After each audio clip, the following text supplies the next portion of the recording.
आतंकवाद से लड़ने के लिए भारत के पास क्या कानून है?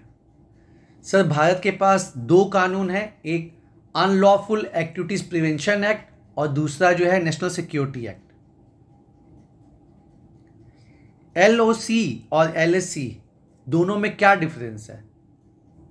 सो जो जम्मू एंड कश्मीर का जो इलाका पाकिस्तान के कब्जे में है और जो इलाका इंडिया के कब्जे में है, दोनों का डिमार्केशन जो है वो लाइन ऑफ कंट्रोल से होता है। ऑन दी अदर हैंड, जो इंडिया और चाइना का सर जो बॉर्डर लगता है लद्दाख में, हिमाचल प्रदेश में, उत्तराखंड में, अरुणाचल प्रदेश में, सिक्किम में, वो डिमार्केशन जो है sir line of actual control कहलाता है।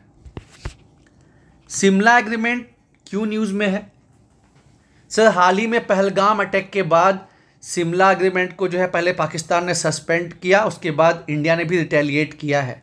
ये समझौता जो है इंडो पाकिस्तान 1971 वार के बाद 2 जुलाई 1972 को किया गया था। क्या इसके कुछ पॉइंट्स आप बता सकते हैं? सर, जो 90,000 पाकिस्तानी सोल्जर्स को कैप्चर किया गया था उनको छोड़ दिया गया था। साथ ही साथ दोनों कंट्री एग्री हुए थे कि हम लोग लाइन ऑफ कंट्रोल का सम्मान करेंगे, अननेसेसरी फायरिंग नहीं होगी और पीसफुल तरीका निकाला जाएगा बॉर्डर डिस्प्यूट को शॉर्ट आउट करने का। इंडस वाटर ट्रीटी के बारे में आप क्या जानते हैं? सर, जो इंडस और उसके ट्रिब्यूटरीज हैं उसके वाटर डिस्ट्रीब्यूशन को लेके 1960 में वर्ल्ड बैंक के मीडिएशन से ये ट्रीटी हुई थी, जिसमें western flowing rivers Indus, Chenab और झेलम का पानी जो है उसका पूरा इस्तेमाल करने का परमिशन मिला पाकिस्तान को, और जो ईस्टर्न फ्लोइंग रिवर्स है रवि, ब्यास और सतलज, उसके वाटर का यूज़ करने का परमिशन मिला इंडिया को। लेकिन 80% वाटर जो है वो सर पाकिस्तान को जाता है। ये फर्स्ट टाइम है कि इस ट्रीटी को सस्पेंड किया है भारत ने, और इसलिए सर ये भी न्यूज़ में है। सरहुल और सोहराय दो बड़े फेस्टिवल हैं झारखंड के, दोनों में क्या डिफरेंस है? सर, सरहुल पर्व जो है वो न्यू ईयर को दिखाता है, इसमें नेचर की पूजा की जाती है। ये चैत्र महीने में सेलिब्रेट किया जाता है। ऑन दी अदर हैंड, जो सोहराय फेस्टिवल है ये कैटल फेस्टिवल है और ये कार्तिक पूर्णिमा में सेलिब्रेट किया जाता है। जो सरहुल फेस्टिवल है ये 4 दिनों तक चलता है, जिसमें पहान ये भी बताते हैं कि इस साल वर्षा कैसी होगी। और Sohrai on the other hand ये 5 दिनों का फेस्टिवल है सर। ऑपरेशन डाका बेड़ा ये चर्चे में रहा, ये क्या है? सर, बोकारो जिले के लुगुबारी में जो नक्सलियों को मारा गया वो ऑपरेशन डाका के बेड़ा के थ्रू किया गया था, और इसमें बहुत खूंखार जो नक्सली हैं उनको भी मारा गया। एक बहुत ही वांटेड नक्सली हैं विवेक प्रयाग मांझी, उनको भी इसमें मारा गया सर, और झारखंड सरकार को काफ़ी सफलता भी मिली। झारखंड सरकार ने DGP अपॉइंटमेंट में जो है वो कुछ बदलाव किया है, क्या आप बता सकते हैं?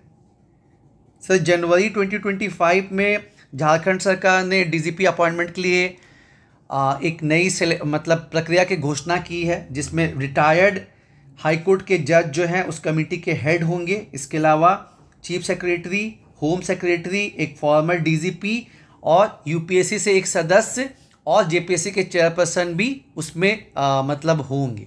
हालांकि झारखंड हाई कोर्ट ने उस पर नोटिस इशू किया है कि ये सुप्रीम कोर्ट के गाइडलाइंस का जो है उल्लंघन है।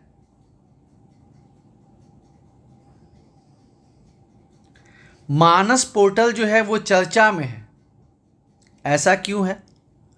सर, अभी ड्रग्स ट्रैफिकिंग को लेके और ड्रग्स एडिक्शन को लेके जो है काफ़ी जो ऑपरेशन जो है चल रहा है झारखंड में। झारखंड सरकार काफ़ी एक्टिव है, और जो मानस पोर्टल है ये कॉमन जो सिटीजन है उसको एनोनिमस रह के खबर देने का जो ये प्रिविलेज देता है, और इसके चलते बहुत जगहों पे जो है वो अभियान चला है, और काफ़ी जगह जो है वो ड्रग्स को पकड़ा गया है, उसके खेती को भी जो है अटैक किया गया है। और मानस पोर्टल बहुत अच्छे तरीके से ना केवल झारखंड में, पूरे इंडिया में ड्रग ट्रैफिकिंग को और ड्रग एडिक्शन को रोकने में काफ़ी मददगार साबित हो रहा है। एक प्रहरी क्लब जो है ये न्यूज़ में, ये क्या है सर? झारखंड सरकार द्वारा हायर सेकेंडरी स्कूल में ये प्रहरी क्लब बनाया गया है ताकि स्टूडेंट्स को अवेयर किया जा सके, और जो स्कूल्स में भी जो ये एडिक्शन अभी चालू हो गया उसकी रोकथाम की जा सके।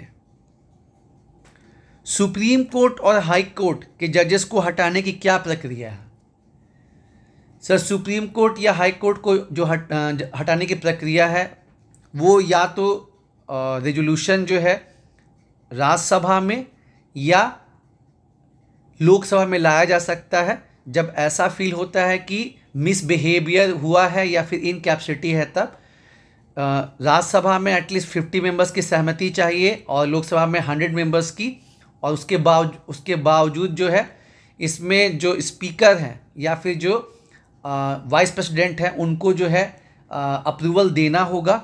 इन केस इसको एंटरटेन किया जाता है तो फिर एक कमिटी बैठेगी जिसमें सीजीआई होंगे, हाई कोर्ट के मतलब किसी भी हाई कोर्ट के जज होंगे और एक डिस्टिंग्विश्ड मेंबर होंगे, और ये कमेटी देखेगी कि जो आरोप लगाया गया है सुप्रीम कोर्ट या हाई कोर्ट के जज पे वो सही है या नहीं। और अगर ये कमेटी ओके करती है तो फिर से इसको जो है लोकसभा और राज्यसभा में वोटिंग के लिए भेजा जाएगा, जहाँ पे 2/3 मेजोरिटी से जो है ये दोनों हाउस में पास होना चाहिए। और जब ये दोनों हाउस में पास हो जाता है स्पेशल मेजोरिटी से, तो फिर प्रेसिडेंट के साइन होते हैं। और जो 1968 का जो एक्ट है वो मतलब सुप्रीम कोर्ट और हाई कोर्ट के जजेस के जो रिमूवल है उसको गवर्न करता है, उसके थ्रू ये होता है। ठीक है, आप जा सकते हैं। Thank you sir.